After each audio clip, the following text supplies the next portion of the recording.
주일 예배 가운데 오신 여러분들을 예수님의 이름으로 환영하고 축복합니다. 하나님이 주신 은혜와 사랑과 능력이 저와 여러분 삶 가운데 넘쳐나기를 간절히 소망합니다. 제가 오늘 일부 때부터 좀 아슬아슬합니다. 제가 이걸 한 5년 가까이 쓰니까 이제 수명이 다 됐는지 왔다 갔다 해요. 그래서 지금도 꺼졌다 켜졌다 꺼졌다 켜졌다 하거든요. 여러분, 제가 일부 때도 말씀드렸는데 만약에 설교 도중에 끄지면 그 즉시로 기도하고 예배를 마치도록 하겠습니다. 왜 그런지 모르겠어요. 이게 자꾸 왔다 갔다 해요. 그래서 이 수명이 다 됐나라는 생각이 듭니다.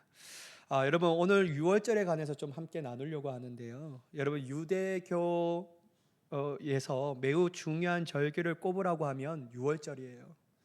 여러분, 6월절은 영어로는 뭘까요? Passover, 넘어가다라는 뜻이고, 단 히브리어로도 페사흐라는 단어를 사용합니다. 이것 또한 넘어가다라는 뜻이에요.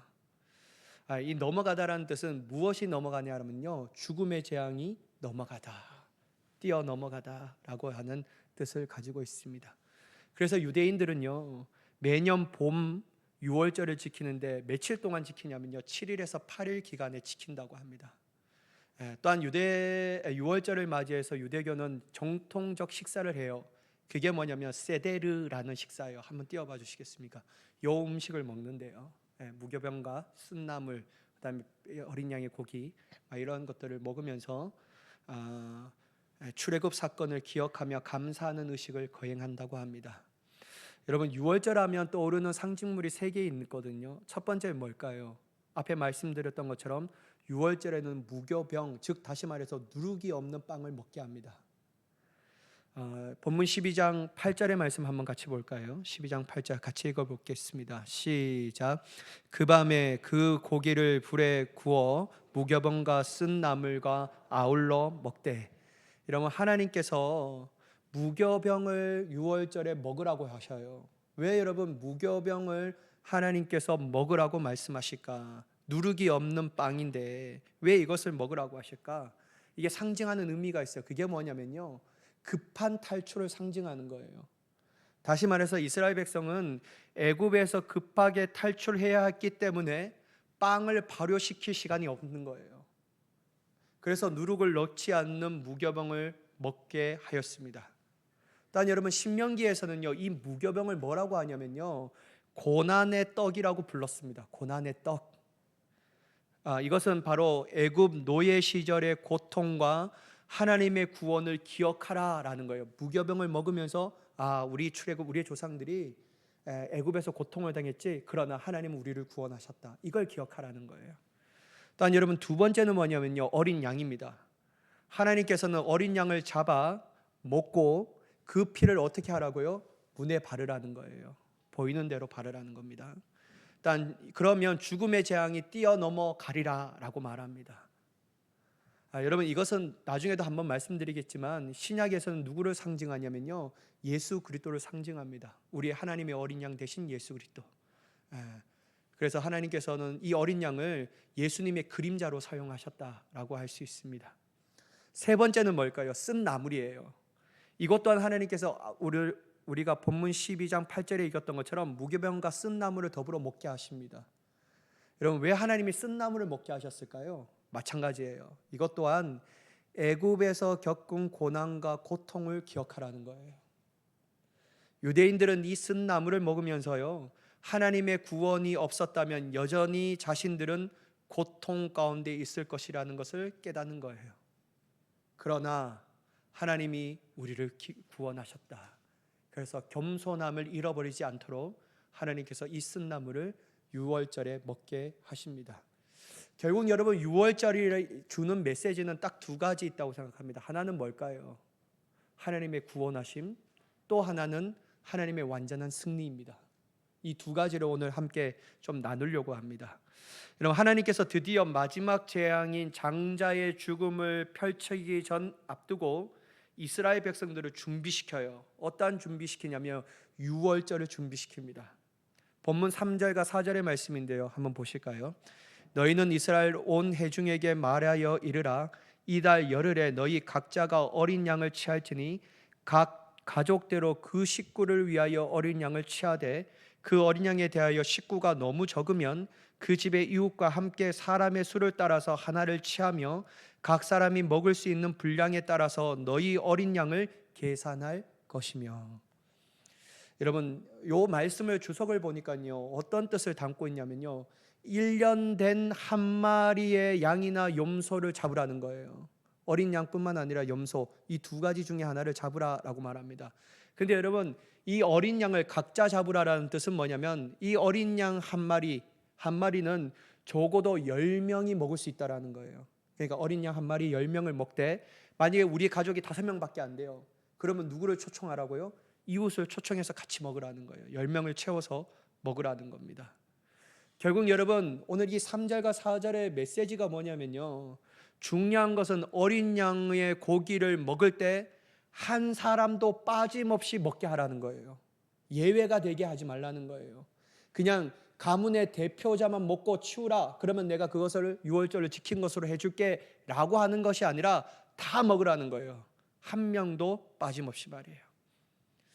여러분, 제가 앞에 말씀드렸죠, 이 어린 양은 누구를 예표한다고요? 예수 그리스도. 특별히 여러분, 왜 예수 그리스도를 예표하냐? 5절의 말씀을 보면 더욱더 예수님을 가리킨다라고 볼 수밖에 없습니다. 5절의 본문 말씀을 한번 같이 읽어볼게요. 시작.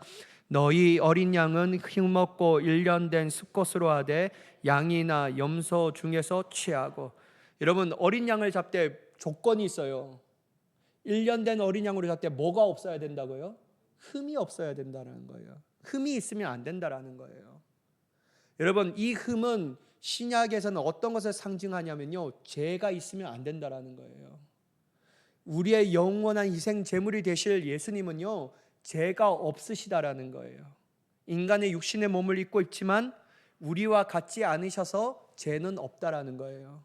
그래서 어린 양의 속죄의 제물이 되셔서 우리를 구원할 수 있는 위대한 능력의 제물이 되셨다라고 할 수 있습니다. 자, 이게 제 얘기가 아니고요, 사도 바울이 그렇게 얘기하거든요. 히브리서 4장 15절의 말씀인데 한번 같이 읽어볼게요. 시작. 우리에게 있는 대제사장은 동정하지 못하실 이가 아니요 모든 일에 우리와 똑같이 시험을 받으신 이로되 죄는 없으시니라. 뭐가 없다고요? 죄는 없대요.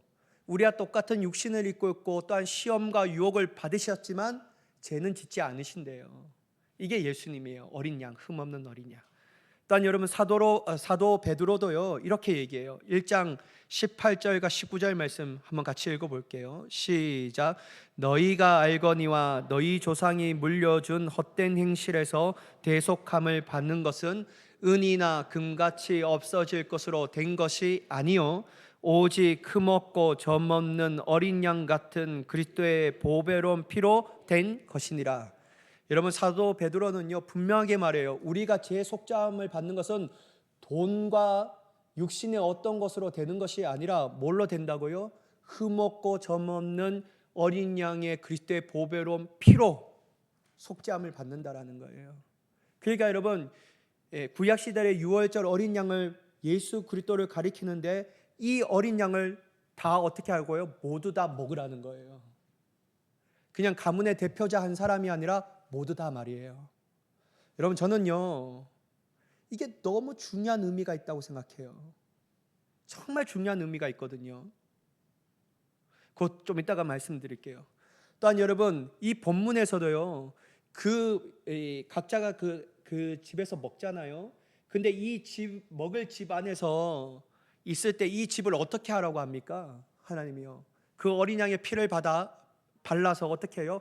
문설주와 임방에 바르라고 말합니다.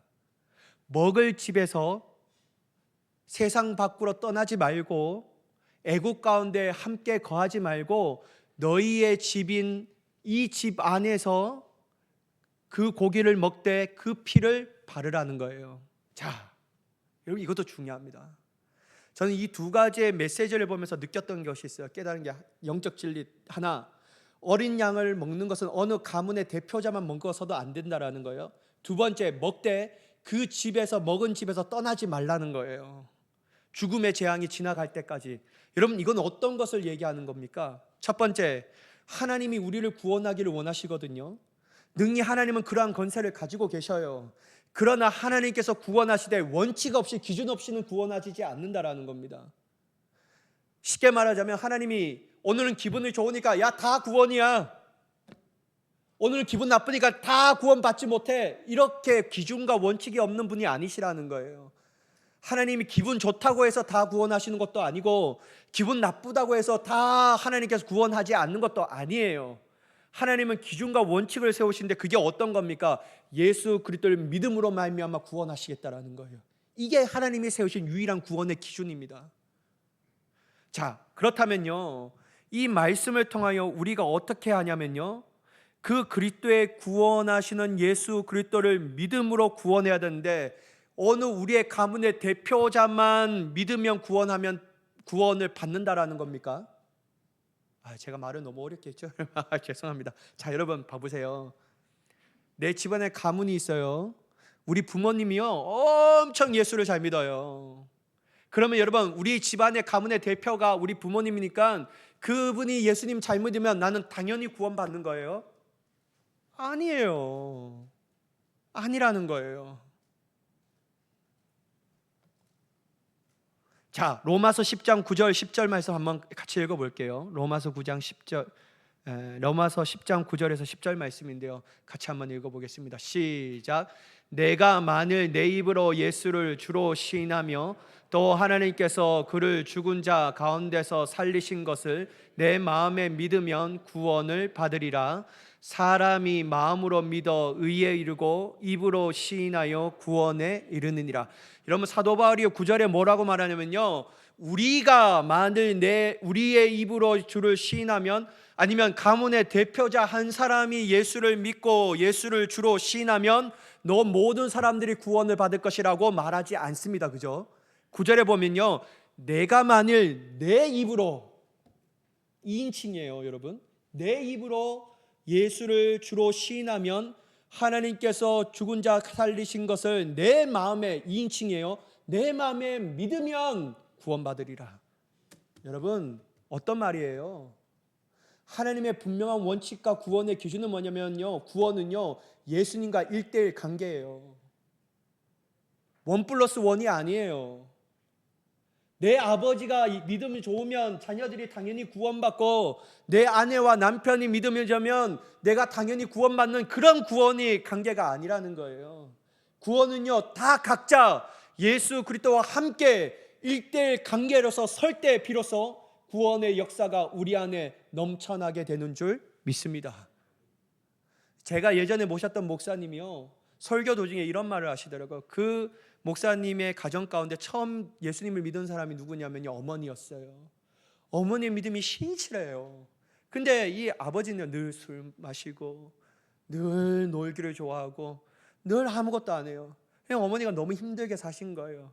근데 이 아버지가 교회 가자 그러면 하는 얘기가 있어요. 뭐라고 얘기하냐면요, 나는 교회 갈 필요 없어.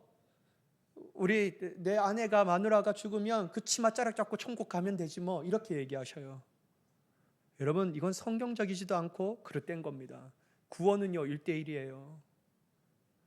여러분, 우리 자녀들이요 내가 목사이기 때문에 구원받는 게 아닙니다. 아버지가 자녀들의 구원은 자녀들의 믿음, 즉 다시 말해서 예수님과 1대1 관계가 될 때 비로소 구원받는 거예요. 그래서 여러분, 6월절에 뭐라고 얘기합니까? 각자 양을 취하라고 말합니다. 그리고 한 명도 빠짐없이 그 양을 먹어야 한다라고 얘기해요. 자, 이게 첫 번째고요. 구원은 1대1. 그러면 여러분, 내가 양을 먹었어요.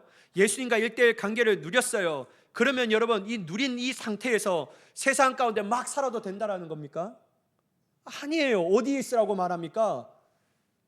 그 양을 먹은 집, 다시 말해서 피가 발라진 그 집에서 있어야 한다라는 거예요. 사랑하는 여러분, 이건 뭐를 의미하냐면요, 예수 그리스도를 믿고 나서 세상 가운데 아무렇게 살아가라도 괜찮다라는 말이 아니에요. 어디 있어야 한다고 합니까? 예수님 은혜 안에 있어야 한다라는 겁니다. 이게 6월절의 메시지예요. 사랑하는 여러분, 저는 여러분의 삶이 주님과 함께 친밀한 관계를 누리고 그 다음에 세상에 마음껏 욕심을 누리고 탐욕을 구하며 세상의 돈과 명예를 위하여 힘써 살아가는 것이 아니라 예수 믿고 올바른 관계가 되고 친밀한 관계를 누릴 때 주님의 은혜 안에 거할 수 있는 그리스도인이 되시기를 예수님의 이름으로 간절히 축복합니다. 그게 중요합니다. 교회만 다닌다고 구원받는 게 아니라는 거예요. 세례만 받으면 구원은 따놓은 당상이 아니라는 거예요. 어떻게 해요? 내가 예수님과 일대의 관계를 맺고 늘 우리가 있어야 할 것은 예수 그리스도의 피가 발라진 은혜의 집 안에 있어야 한다는 거예요. 그게 주는 메시지예요. 여러분, 자, 다시 말씀드릴게요. 그러면 예수 그리스도의 믿음으로 말미암아 구원받잖아요. 이 믿음은 어떤 것으로 바꿔 대체할 수 있습니까? 제가 앞에 말씀드렸던 관계라고 할 수 있습니다. 관계. 그래서 여러분, 믿음은요, 형이상학적인 단어도 아닙니다. 뚱그름 잡는 얘기를 하지 않아요. 여러분, 믿음은요, 직접 동의가 아니에요. 예수님 구주시지? 알아. 이것도 아니에요. 믿음은 신념이 아니에요. 내가 가진 신념이 아니에요. 믿음은 사상과 이론이 아니에요. 예수님 믿는다라는 것은 다시 말해서 예수님과 관계를 맺는다라는 거예요. 여러분, 어느 정도의 관계냐면요, 예수님이 이 관계에 대해서 말씀하신 적이 있거든요. 요한복음 15장 4절의 말씀인데 한번 같이 읽어보겠습니다. 요한복음 15장 4절 시작. 내 안에 거하라 나도 너희 안에 거하리라. 가지가 포도나무에 붙어 있지 아니하면 스스로 열매를 맺을 수 없음같이 너희도 내 안에 있지 아니하면 그러하리라. 그럼 어떤 관계입니까? 기분 좋을 때 주님, 안 좋으면 주님, 이게 아니라 어떻게 해요? 늘 주님이 내 안에 계시고 나도 주님 안에 계시는, 이게 여러분 믿음 안에서 이루어진 예수님과 친밀한 관계의 모습이라는 겁니다. 요술램프 지니처럼 문지르면 나오는 그분이 아니라 필요할 때, 필요 없으면 저 멀리 있고 난 진짜 지금 필요한데 그럼 문질러서 나오세요 나오세요, 이게 아니라는 거예요. 믿음은 관계인데 어떤 관계요? 날마다 주님이 내 안에 내가 주님 안에 있는 관계예요. 하나님의 뜻이 내 뜻이 되고 하나님의 말씀이 나를 향한 말씀이 되고 주님의 은혜가 나를 향하여 주신 귀한 은혜라는 이 사실 안에서 주님과 함께 동행하며 주님과 함께 이야기를 나누며 주님과 함께 손을 잡고 세상 가운데 승리자로 세워지는 것이 바로 믿음의 핵심인 줄 믿으시기 바랍니다. 이게 믿음이에요, 여러분. 지적 동의가 아니에요, 여러분. 사랑하는 여러분, 제가 한번 물어볼게요. 저도 이 물음에 확실하게 답을 예스라고 할 수 없지만, 여러분, 지난 한 주간도 주님이 내 안에 내가 주님 안에 있는 것처럼 믿음 가운데 거하며 사셨습니까? 주님의 말씀이 내 발의 등이요 내 길의 빛이니이다 라고 하는 그 말씀대로 내 철저한 자아의 못된 자아를 죽이고 내 못된 감정을 내려놓고 내 욕심과 탐욕을 벗어버리며 주님이 원하시고 바라신 거룩한 삶과 의의 추구를 하며 나를 통하여 주님의 사명이 이루어지기를 원하며 주님의 뜻 가운데 철저하게 순종하며 나아가는 복된 삶을 사셨습니까? 아니, 그렇게 못 살더라도 어떻게든지 그렇게 살기 위해서 발버둥 치며 어떻게든지 그 삶을 살기 위해서 철저하게 주님 앞에 기도하며 그 삶의 역사를 이루실 하나님을 소망하며 살아가셨습니까? 여러분, 적어도 그렇게 살지 못할지라도 그러한 마음은 가져야 되지 않겠습니까? 어떻게 해요? 몸부림치는 마음 말이에요. 여러분, 우리가 완벽하게 그렇게 살 수 있는 존재가 어디 있습니까? 그러나 여러분, 그렇게 살지 못한 내 자신에 대한 안타까움과 그러한 자신을 완벽하게 만들어주실 하나님의 위대한 역사를 바라보면은 살아가야 되지 않겠냐라는 거예요. 이게 여러분 친밀한 관계에 놓인 믿음의 사람이 아닐까요? 여러분, 우리에게 필요한 것은 뚱구름 잡는 믿음에 대해서 얘기하는 것이 아니라 죽고 나서 천국에 가는 그 믿음만 얘기하는 것이 아니라 오늘 일상 가운데 믿음을 통해서 역사하신 하나님의 능력 안에서 주님의 거룩함과 주님의 의를 추구하며 나를 통하여 역사하실 하나님의 위대한 일들을 바라보며 나아갈 수 있는 믿음의 사람이 되시기를 예수님의 이름으로 간절히 축원합니다. 여러분, 두 번째는 뭐냐면요, 6월절은 하나님의 위대한 승리가 나타나는 거예요. 여러분, 본문 12절의 말씀 한번 같이 읽어볼까요? 시작. 내가 그 밤에 애굽 땅에 두루 다니며 사람이나 짐승을 막론하고 애굽 땅에 있는 모든 처음 난 것을 다 치고 애굽의 모든 신을 내가 심판하리라. 나는 여호와라. 여러분, 첫 번째 위대한 승리는 뭐냐면요, 하나님이 애굽 땅의 사람이나 짐승 모든 처음 난 것을 다 치신다고 해요. 여러분, 한마디로 하나님이 애굽의 피조물을 치신다라는 겁니다. 여러분, 이건 어떠한 승리를 의미하는 것일까요? 세상의 어떠한 권세자도 하나님을 이길 수 없다라는 거예요.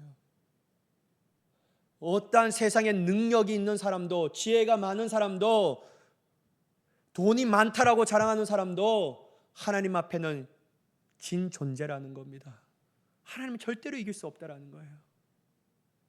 세상 어떤 피조물도 창조주 되신 하나님을 이길 수 없음을 분명하게 주님께서 애굽 땅에 두루다니며 사람이나 짐승을 막론하고 애굽 땅에 있는 모든 것을 내가 치시겠다라고 말씀을 통하여 온전한 승리를 주님 앞에 있음을 주님이 우리에게 말씀하여 주시는 줄 믿습니다. 그래서 여러분, 우리는요, 사람을 두려워하면 안 됩니다. 사람 앞에 머리를 조아리며 사람의 비율을 맞추기 위하여 진리를 떠나가는 인생을 살아가서는 안 된다라는 거예요. 우리의 목숨은 사람에게 달려있는 것이 아니라 누구에게 달려있습니까? 하나님께 달려있는 거예요. 세상에 아무리 권력자고 할지라도 우리의 몸은 죽일 수 있지만 우리의 영혼은 능히 지옥으로 던질 수 있는, 하나님과는 절대로 비교할 수 없는 위대한 승리가 주님에게 있는 줄 믿습니다. 여러분, 이게 제 말이 아니에요. 골로새서 2장 15절 말씀 한번 보실까요? 사도 바울의 말씀입니다. 함께 읽겠습니다. 시작. 통치자들과 권세들을 무력화하여 드러내어 구경거리로 삼으시고 십자가로 그들을 이기셨느니라. 여러분, 통치자들과 권세들, 이 땅에 여러분 그때 가장 위대한 권력자가 누구입니까? 로마 황제였어요. 여러분, 그리스도인들이 로마 황제 앞에서 얼마나 어렵고 힘든 삶을 사셨습니까? 믿음을 지키기 위해서 얼마나 차별을 받았습니까? 믿음을 지키기 위해서 얼마나 가난하게 고난하게 살았습니까? 그러나 여러분, 사도 바울이 분명하게 말합니다. 그러한 자들을 두려워하지 말라. 그러한 자들은 하나님 앞에 진 존재들이다. 누가 이 세상을 이겼냐? 하나님이 세상을 이기셨다. 뭘로요? 십자가로 말이에요. 그래서 여러분, 사람을 두려워하지 말라고 해요. 사람을 두려워하면 안 됩니다, 여러분. 또한 여러분, 예수님도 다음과 같이 말씀하셨는데요, 마태복음 10장 28절의 말씀입니다. 한번 같이 읽어볼게요. 시작. 몸은 죽여도 영혼은 능히 죽이지 못하는 자들을 두려워하지 말고 오직 몸과 영혼을 능히 지옥에 멸하실 수 있는 이를 두려워하라. 여러분, 우리가 진짜 두려워할 분은요, 하나님이에요. 사람이 아니에요. 나의 생사화복이 사람의 손에 달려있는 게 아니에요. 전능하신 하나님의 손에 달려있는 줄 믿으시기 바랍니다.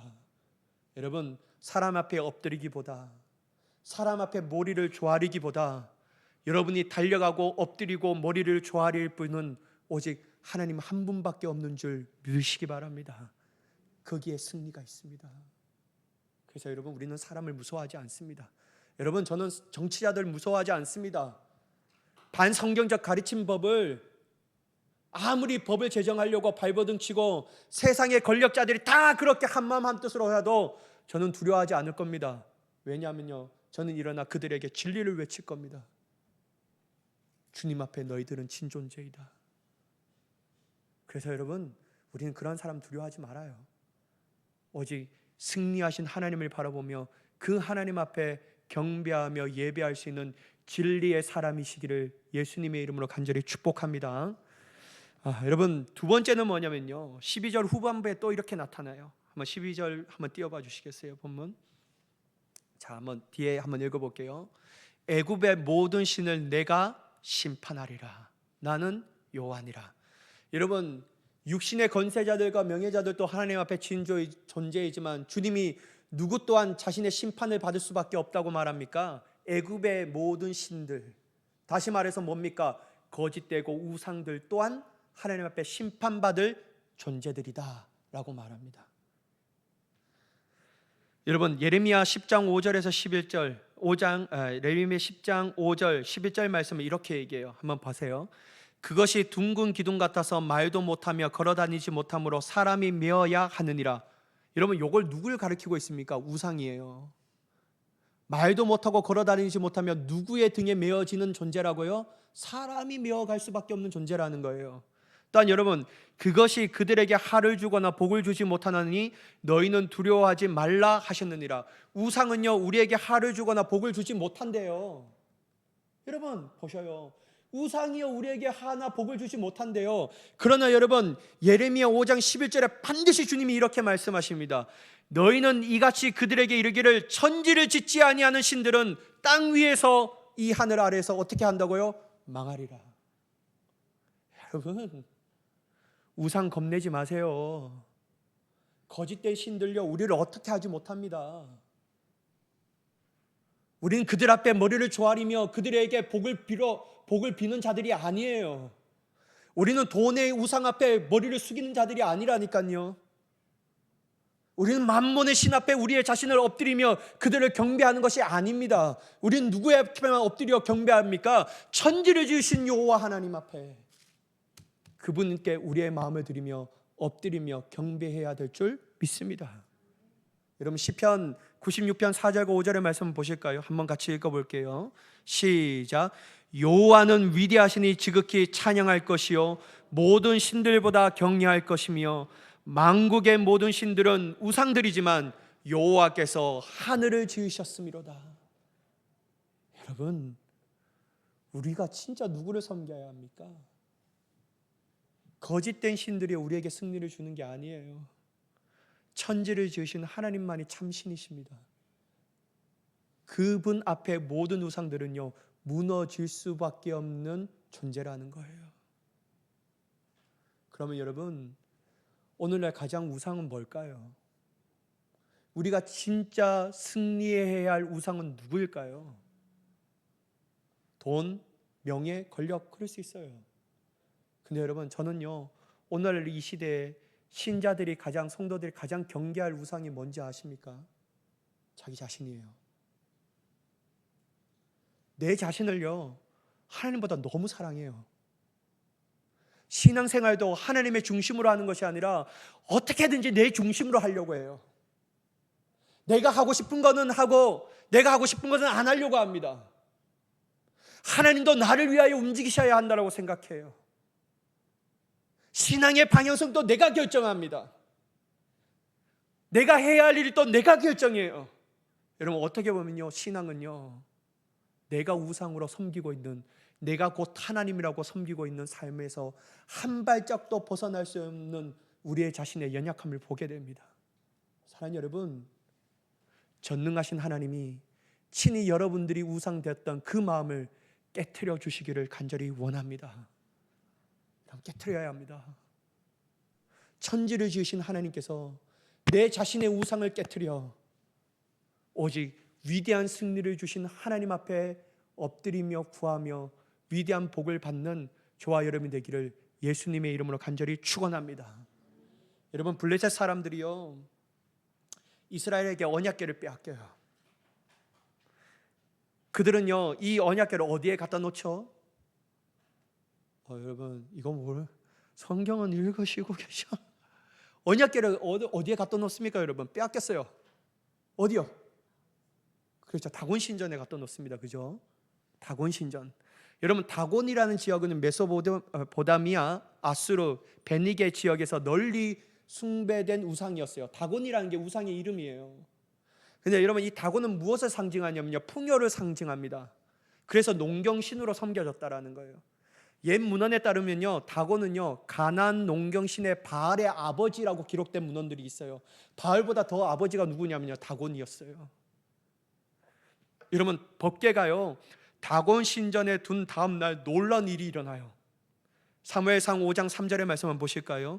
아수도 사람들이 이튿날 일찍 일어나 본즉 다곤이 여호와 궤 앞에 엎드려져서 그 얼굴이 땅에 닿았는지라. 그들이 다곤을 일으켜 다시 그 자리에 세웠더니, 아니 여러분, 다곤 신전에 여호와 궤를 딱 놓으니까 다음날 보니까요 그들이 섬기고 좋아하고 경배했던 다곤 신이요 여호와 궤 앞에 엎드리는 거예요. 얼굴에 땅이 닿는 거예요. 여러분, 이게 뭘 의미합니까? 굴복된 존재라는 거예요. 그토록 여러분 블레셋이 강력하고 위대한 나라였지만 그들이 섬겼던 위대한 신이라고 말했던 다곤조차도 여호와의 궤 앞에 엎드릴 수밖에 없는 존재라는 사실을 하나님이 단편적 사건으로 보여주십니다. 근데 여러분, 블레셋 사람이 이걸 깨닫지 못해요. 이게 무슨 일이냐? 다시 세우자. 뭐 어떻게 해서 그렇게 됐겠지. 그러면서 세워요. 근데 여러분, 또 다른 두 번째 사건이 일어나는 거예요. 어떻게 됐죠, 여러분? 이번에는 부인할 수 없는 사건이 일어납니다. 사무엘상 5장 4절의 말씀인데요. 이튿날 아침에 그들이 일찍이 일어나 본즉 다곤이 여호와의 궤 앞에서 또다시 엎드려져 얼굴이 땅에 닿았고 그 머리와 두 손목은 끊어져 문지방에 있고 다곤의 몸뚱이만 남았더라. 여러분, 하나님은 이들에게 이 사건을 보여줍니다. 너희들이 섬겼고 좋아했던 그 사건이 진짜 그만둬야 되나? 사건이요, 어떻게 되냐면요, 아무 존재도 아니라는 사건을 보여줍니다. 하나님이 승리해 주시며 너희가 섬겼고 경배했던 다곤이라는 존재는 무가치한 존재다라는 사실을 말이에요. 사랑하는 여러분, 우리가 지난주 10가지의 재앙을 배웠잖아요. 봤잖아요. 여러분 한번 외워볼까요? 시작. 첫 번째, 두 번, 셋, 넷, 여섯, 10번째는 목사님 합니다. 장자의 죽음요. 여러분, 이거 모르는 사람 누가 있습니까? 여러분, 10가지의 재앙을 통해서 주님이 뭐를 알려주십니까? 애굽 땅에서 애굽 사람들이 섬겼던 신들이 얼마나 무가치한 존재인지 깨닫게 하시는 거예요. 개구리 신을 섬겼던 그들에게 개구리의 재앙을 보내십니다. 또한 태양을 섬겼던 그들에게 암흑의 재앙을 통하여 하나님이 주관하신다는 사실을 보여줘요. 또한 여러분, 그들이 섬겼던 가축에게 전염병을 확 줘버려요. 또한 여러분, 신성지 여겼던 장자에게는 어떻게 해요? 죽게 하십니다.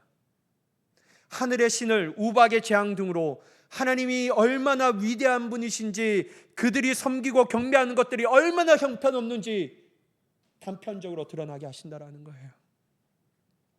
여러분, 우리는 마귀를 무서워하지 않습니다. 귀신을 무서워하지 않아요. 마귀의 종로로 탄 삶이 아닙니다. 여러분, 시간이 많이 간대요. 제가 말씀드렸죠. 저희 집은요, 이 젖소를 키웠기 때문에 이 마을과 좀 떨어졌어요. 한 15분, 20분 산 중턱에 있었습니다. 젖소를 많이 키웠어요. 그럼 여러분, 어릴 때 마음에 시골이었잖아요. 저희 집은요. 다 올라가면요, 마을 안에는 가로등이 있지만 걸어가는 길에는 가로등이 없어요. 그러면 논을 지나야 되고 다리를 건너야 되는데 어릴 때 얼마나 무섭습니까? 가기만 하면 마귀가 저 귀신이 막 이렇게 있는 것 같고. 그래서 제가 어떻게 갔냐면요, 아직도 기억나요. 마귀들과 싸울지라면 이렇게 하면서 갔어요. 마귀들과 싸울지라 제약 버스 형제여 담대하게 가자 그러면서 막 뛰어갔어요. 여러분, 어렸을 때도요, 제 마음 가운데는요, 마귀와 귀신을 이길 수 있는 존재는 하나님밖에 없다는 사실을 알았어요. 사랑하는 여러분, 우리는 영적 존재들을 무서워하지 않습니다. 영적 존재들 우리를 어떻게 할 수 없어요. 우리에게 마귀에게 손을 빌어주는 사람이 아니라는 거예요. 우리는 누구에게만 복을 비는 자입니까? 하나님. 그래서 여러분, 사람도 악한 영도 어떠한 존재도 무서워하거나 두려워하지 마시고 오직 우리를 구원하시고 영원한 승리를 주신 하나님 앞에 경외할 수 있는 자가 되기를 간절히 축복합니다. 그분을 따르면요, 주님이 우리의 인생을 책임져 주십니다. 재앙, 죽음의 재앙을 뛰어넘게 하신 하나님이 우리에게 위대한 복을 부어주시지 않겠습니까? 여러분, 그 하나님 앞에 굴복되고 엎드려 주님의 주신 은혜를 구하여 주신 놀라운 복을 누리며 나아갈 수 있는 복된 저와 여러분 되기를 예수님의 이름으로 간절히 축복합니다. 마지막 여러분, 요한일서 5장 4절의 말씀을 읽고 설교를 마치도록 하겠습니다. 함께 읽겠습니다. 시작. 무릇 하나님께로서 난 자마다 세상을 이기느니라. 세상을 이긴 이금은 이것이니 우리의 믿음이니라. 믿음으로 항상 승리하며 나아가는 저와 여러분이 되기를 예수님의 이름으로 간절히 축원합니다. 기도하겠습니다. 사랑의 하나님, 감사합니다. 오직 하나님만이 우리의 승리와 구원이 주심인 줄 믿습니다. 세상 앞에, 사람들 앞에, 거짓된 신들 앞에 머리를 조아리며 복을 비는 자가 되지 않게 하여 주시옵소서. 오직 우리의 구원 되시며 우리의 승리가 되시는 하나님 앞에 복과 생명을 구하며 인도하심을 간구하며 나아갈 수 있는 우리가 되게 하여 주옵소서. 내 자아의 신이 되었던 우리의 자아를 철저하게 깨트려 하나님이 우리의 왕이시며 우리의 구주가 되시며 우리의 영원한 주인 되신다라는 고백이 넘쳐나는 그리스도인이 되게 하여 주옵소서. 우리 주 예수 그리스도의 이름으로 간절히 기도드리옵나이다. 아멘.